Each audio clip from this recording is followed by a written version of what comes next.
Class 11, Chapter 1, Computer Science and Organization. This is lecture number 2. Okay. Basic functionality of a computer. So, क्या होती है basic functionality of a computer? Computer basically 5 important काम करता है. क्या है वो 5 इम्पॉर्टेंट काम? फर्स्ट, पहला काम है उसका इट टेक्स इनपुट. वो क्या करता है?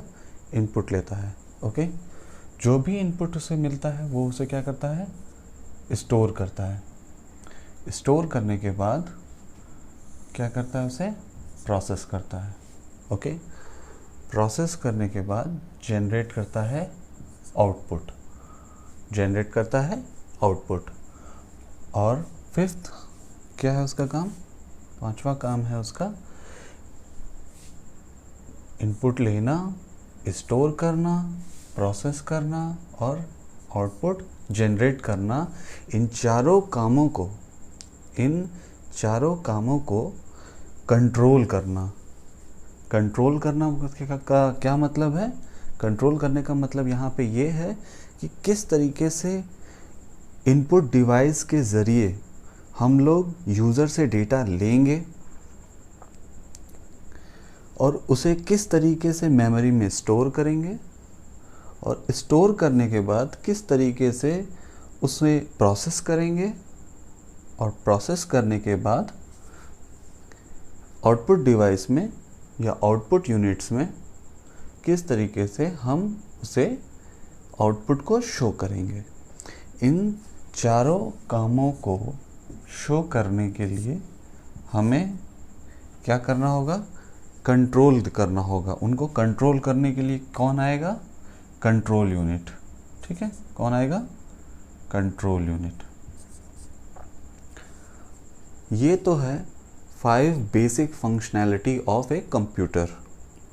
अब हम पढ़ेंगे जॉन वॉन न्यूमैन ने किस तरीके का आर्किटेक्चर दिया था जिससे कि हम इस फंक्शनैलिटी को अचीव कर पाए. ओके.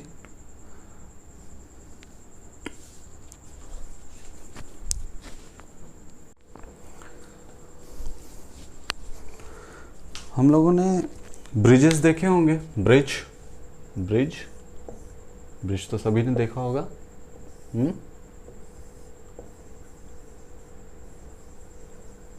ब्रिज हो गया, बिल्डिंग्स हो गई, बिल्डिंग्स हो गई, मॉल्स हो गए,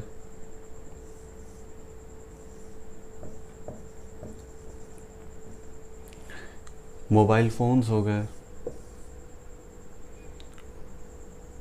mobile phone,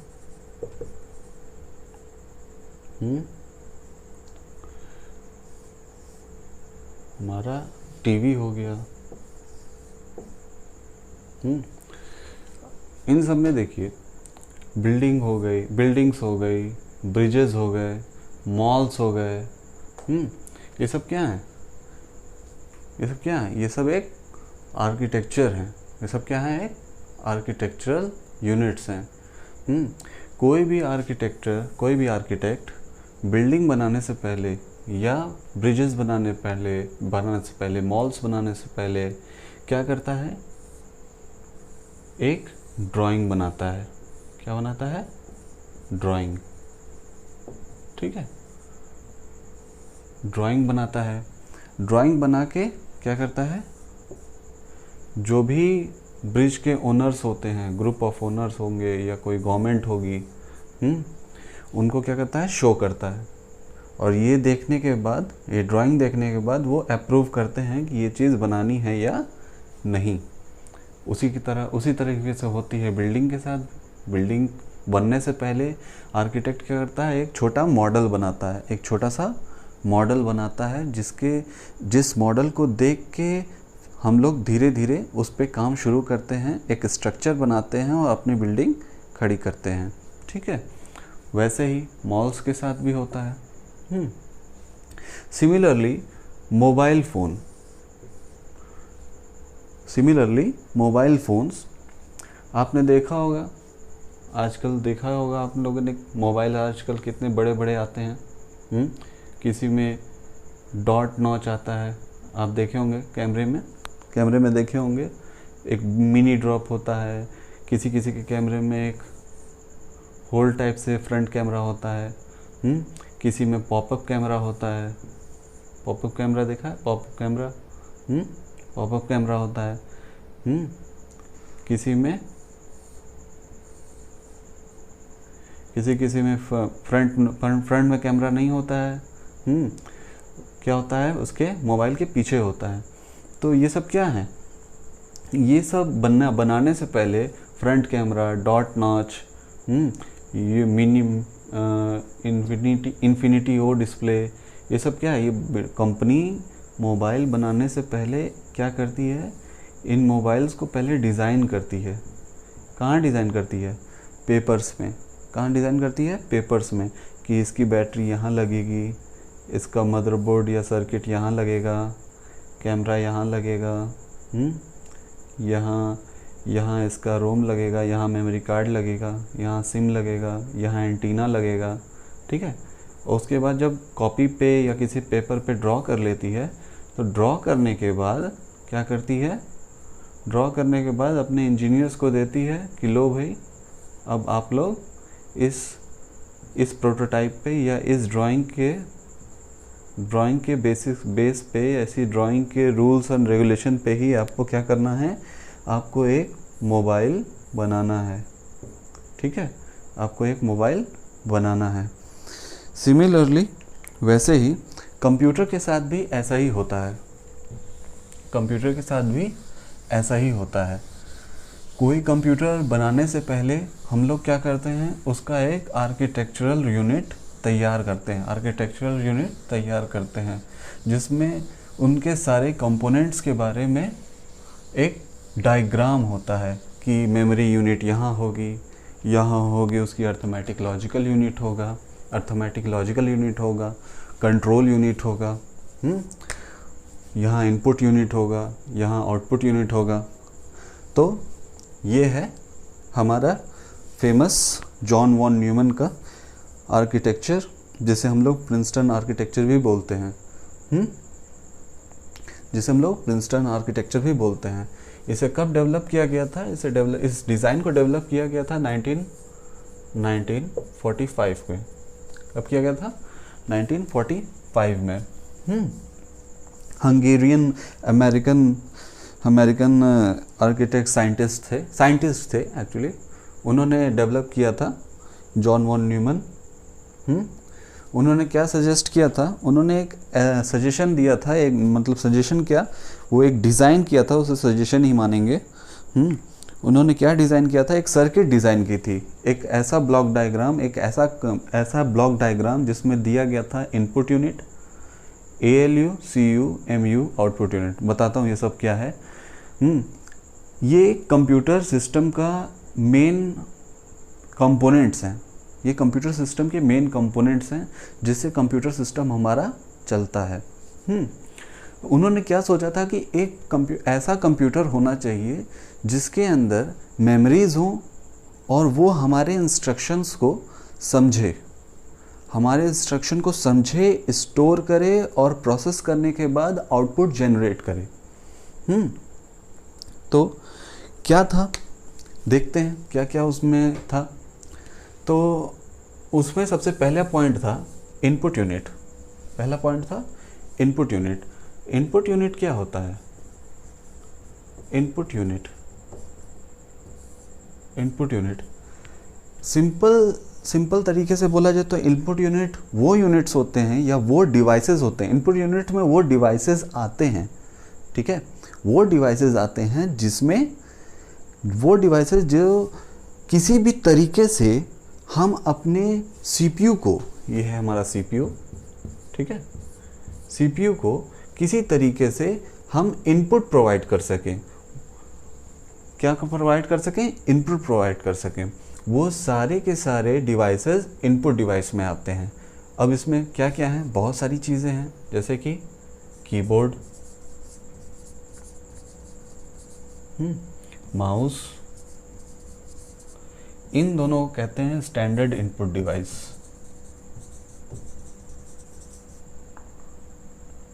standard input device, ठीक है। और क्या क्या आएंगे? माइक्रोफोन हो सकता है, microphone, light pen,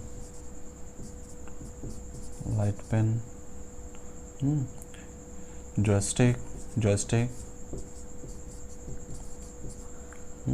game controller,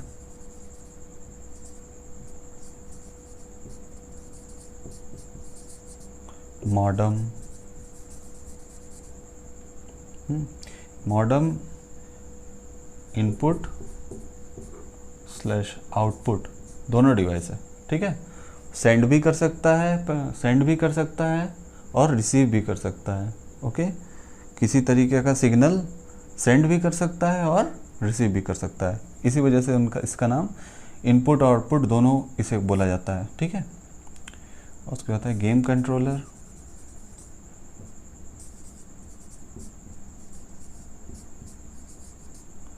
game controller हो गया है, ठीक है। चलिए, जॉयस्टिक गेम कंट्रोलर में डिफरेंस ये है, जॉयस्टिक एक सिंगल स्टिक में होता है, ऐसे लगा होता है, हम लोग ऐसे ऐसे करके खेलते हैं। और गेम कंट्रोलर दोनों हैंड से खेला जा सकता है, ठीक है, दोनों हैंड से हम लोग खेलते हैं गेम कंट्रोलर में। तो ये सब होते हैं हमारे इनपुट यूनिट्स। अब इन सभी के ज़रिए, और भी बहुत सारे होते हैं, हम इन सभी के ज़रिए हम लोग अपने डेटा को या इनपुट को सीपीयू को सेंड कर सकते हैं या सीपीयू को डेटा प्रोवाइड कर सकते हैं। अब इसमें क्या होता है, अब इसमें देखिए, इसमें जब हमारा डेटा कहाँ जाता है? सीपीयू में। फिर क्या होता है? जब हमारा डेटा सीपीयू में जाता है फिर क्या होता है? सीपीयू में जाने के बाद सीपीयू में 3 चीज़ें होती हैं, 3 मेन चीज़ें होती हैं। 3 क्या क्या चीज़ें होती हैं सीपीयू में? सीपीयू का full form central processing unit, okay, ALU, CU, MU, arithmetic logical unit, control unit, memory unit. Arithmetic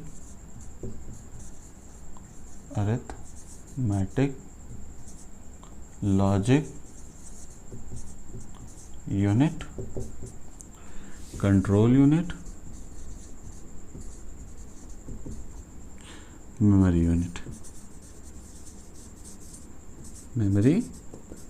unit. Okay. Arithmetic logical unit क्या होता है? अर्थमेटिक लॉजिकल यूनिट एक तरीके की डिजिटल कॉम्बिनेशनल डिजिटल सर्किट होती है। कॉम्बिनेशनल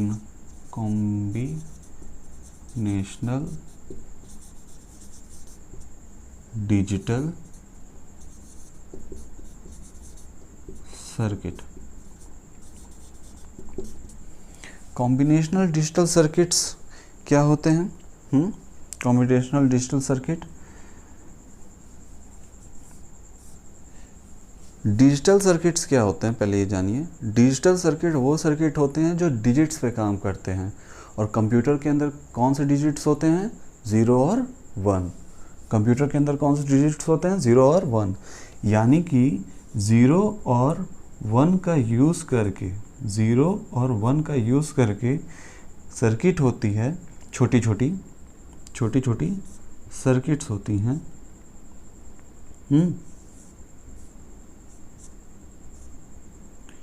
छोटी सर्किट्स होती हैं।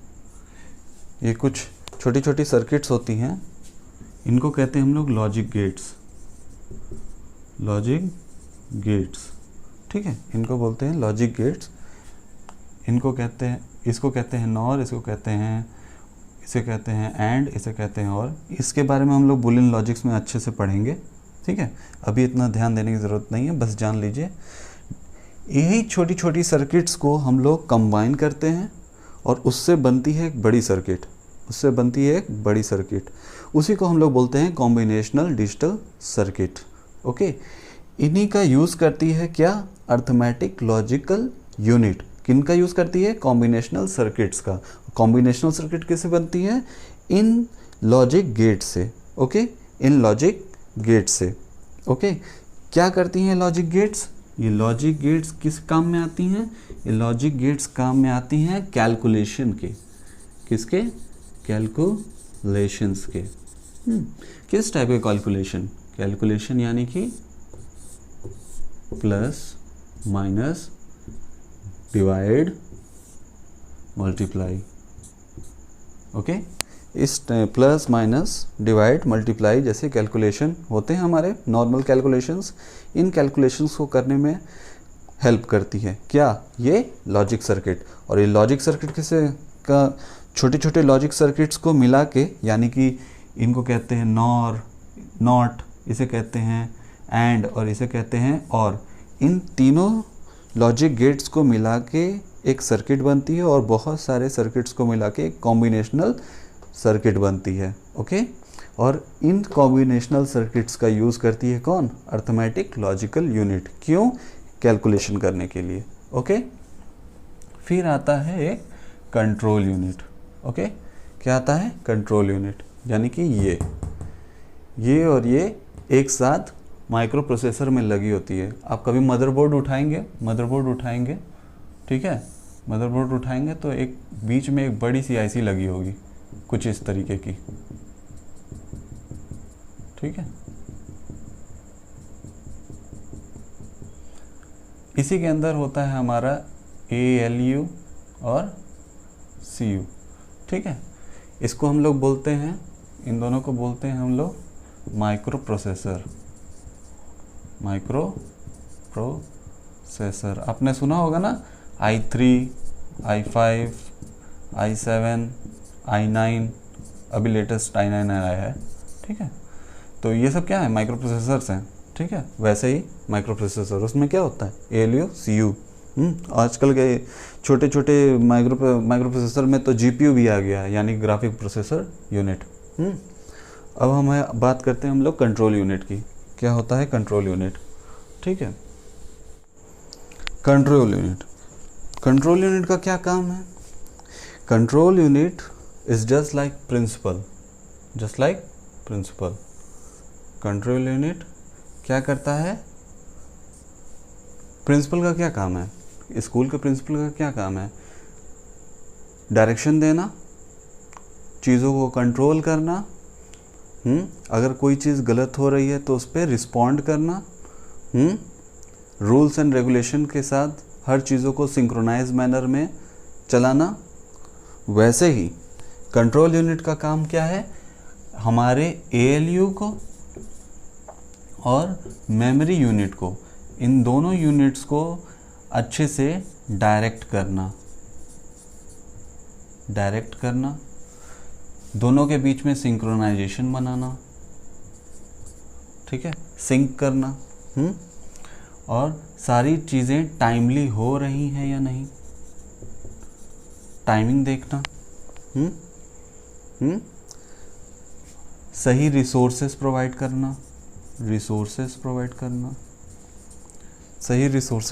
करना, यानी कि मेमोरी को प्रोवाइड कराना,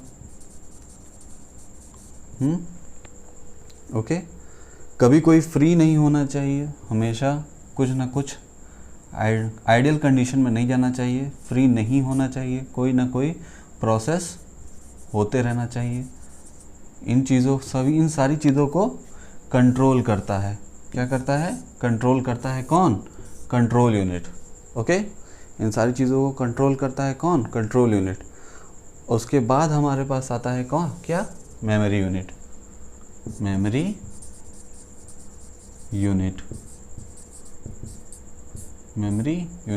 यूनिट का क्या काम है, मेमोरी यूनिट का बहुत सारा काम है। हम जो भी इंस्ट्रक्शन देते हैं वो सारे के सारे इंस्ट्रक्शन जाके कहाँ सेव होते हैं, मेमोरी में। कहाँ सेव होते हैं, मेमोरी में। और मेमोरी भी कई तरीके की होती है, जैसे कि रजिस्टर्स, रैम, रोम, रजिस्टर्स, रैम, रोम, EEPROM, प्रोम,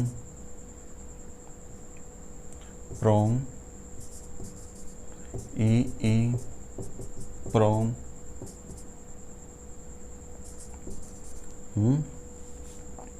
ये सब क्या होती हैं? ये सब प्राइमरी मेमोरीज होती हैं। ये सब क्या होती हैं? Primary memories. ओके, ये सब प्राइमरी मेमोरीज में आती हैं। और क्या होता है? एक होता है hard disk, CD, DVD, USB। Okay, ये सब क्या है? सेकेंडरी मेमोरीज में आती हैं।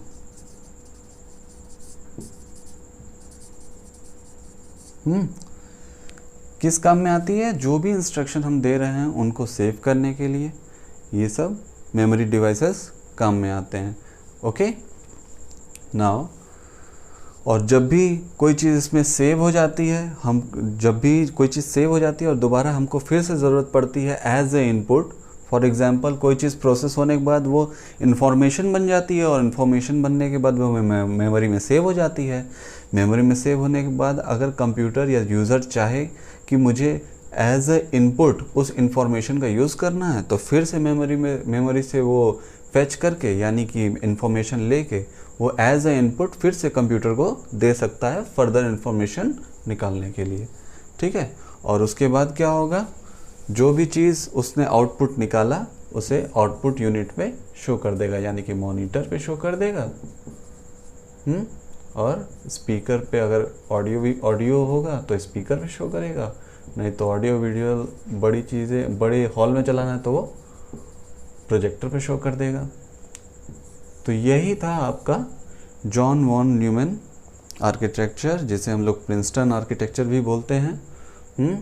उन्होंने एक ऐसे आर्किटेक्चर या ऐसी डिज़ाइन तैयार की जिससे कि हम ह्यूमंस ये सोच सकें कि एक ऐसा कंप्यूटर बनाया जाए जिसमें एक कैपेबिलिटी हो कि हमारे इंस्ट्रक्शन को वो स्टोर कर सके, स्टोर करने के बाद उसे प्रोसेस कर सके, प्रोसेस करने के बाद उसे रिज़ल्ट आउटपुट डिवाइसेस पे शो कर सके।